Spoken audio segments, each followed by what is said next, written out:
Pisces, welcome to your just in time tarot reading. If you're watching this, Pisces, trust there is a message here for you.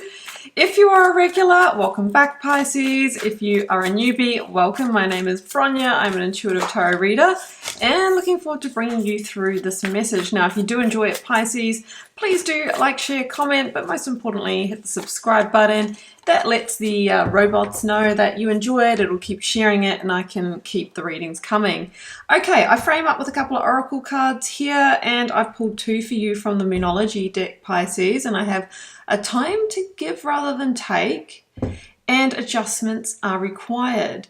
So the give energy, I'm interpreting that as it's time to take action, to be active rather than surrendered or passive in your situation. And that is echoed here in adjustments are required. That's sort of the justice energy for me in this oracle deck, where we need to maybe make a decision or communicate something or take some kind of action to, you know, really get these universal scales of balance for your life back into equilibrium. All right. So, I mean, it's possible that you might be waiting for some kind of response, but you know, as a result of action that you've taken, okay, in the past. Let's keep going.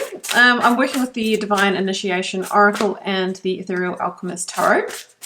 There's always a link to the decks that I use down below in case you want to add them to your collection. I want that bottom one, please. There we go.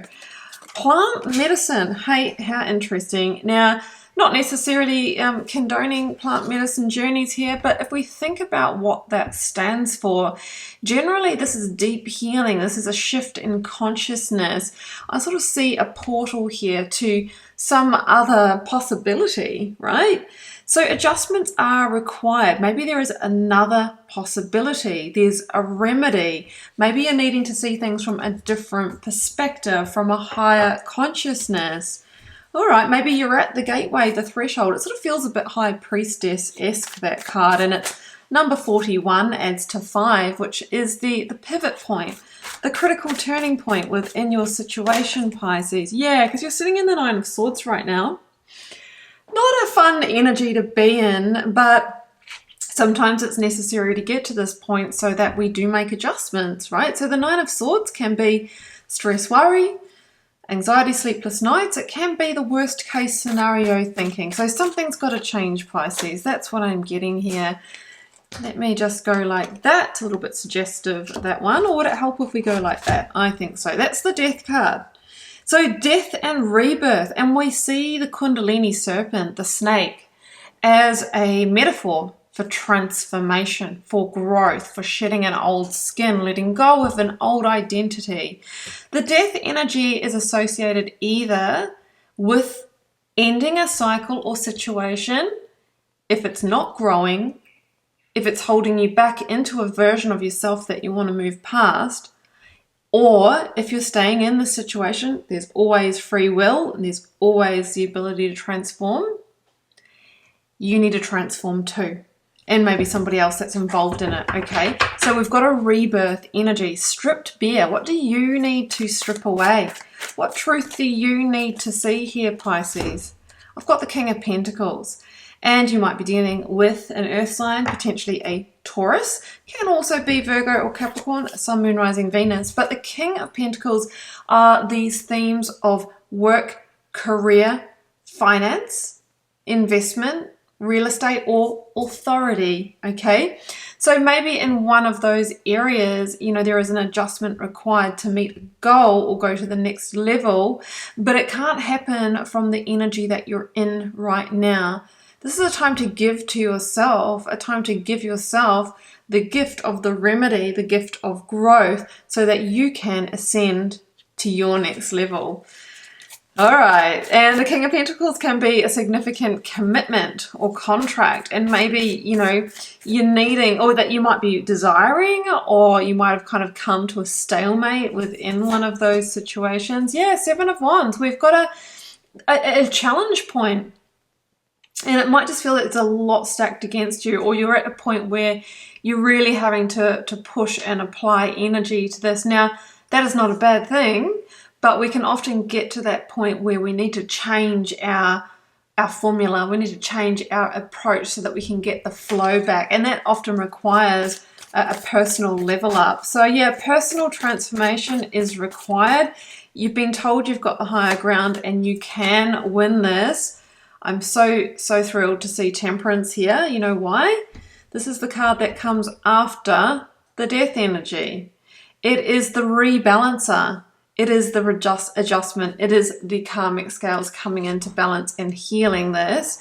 So I think it's possible to get back on track. I noticed that she's looking through this window at the field of dreams, the field of flowers. That's what's through there. As a metaphor for growth, for possibility and potential. Temperance says there's divine support and divine protection on this journey. And these last couple of weeks of Sagittarius season are the pointy end. You can make fast progress if you, let's say, have the awareness of what is going on here. It might only be a perspective shift in the mind that needs to happen. But for some of you, I feel like there is maybe new action, a new way of being as well. So 2 weeks could change everything for you. Yeah, the universe. Wow. Okay. That is interesting. I also noticed that the Six of Cups was trying to get out there, which is a huge metaphor for growth and receiving, happiness and all of the things. Now, the universe comes after judgment. So, after judgment, it's the last of the major arcana cards. So I think what you're moving through is an awakening through wake-up call, like Seven of Wands. You might have had a wake-up call in a situation that caused you the Nine of Swords, a partner saying, well, if you don't change, I'm going to leave. Now, that's not the supportive language that we want. It's really, we need growth, we need transformation, and we're both responsible for this. If this is in work career, maybe you got to the point where, there is a struggle and there needs to be transformation. Could that be professional development, or that could be doing some shadow work, seeing your blind spots here? So judgment, the energy before the world, the universe, is really acknowledging that, hearing that wake-up call and using that to liberate yourself, to free yourself from the darkness, from the cycle, the behavior, the pattern that has been challenging you. I was just thinking of the book. I think it's Joe Dispenza. Is it Breaking the Habit of Being Yourself? I'm pretty sure it's his. That's kind of what I'm getting here. But the universe is this expansion of consciousness. It's a profound new cycle. It's a spiritual graduation.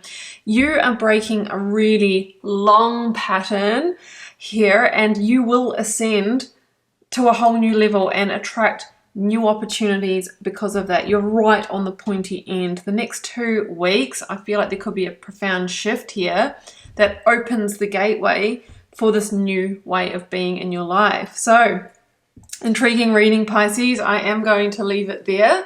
If you'd like to follow this up with a personal reading, the first link down below will pop you over to my website and you can check out what's on offer there. I'll link you to my Instagram and TikTok accounts. I'm very active and interactive on both of those. And also, yes, your 2025 yearly tarot reading is live here on YouTube. So you might want to check that out and see how is this going to carry you into that first quarter of 2025 and beyond. So I'll leave you with that. I'm sending you so much love and magic. Bye for now.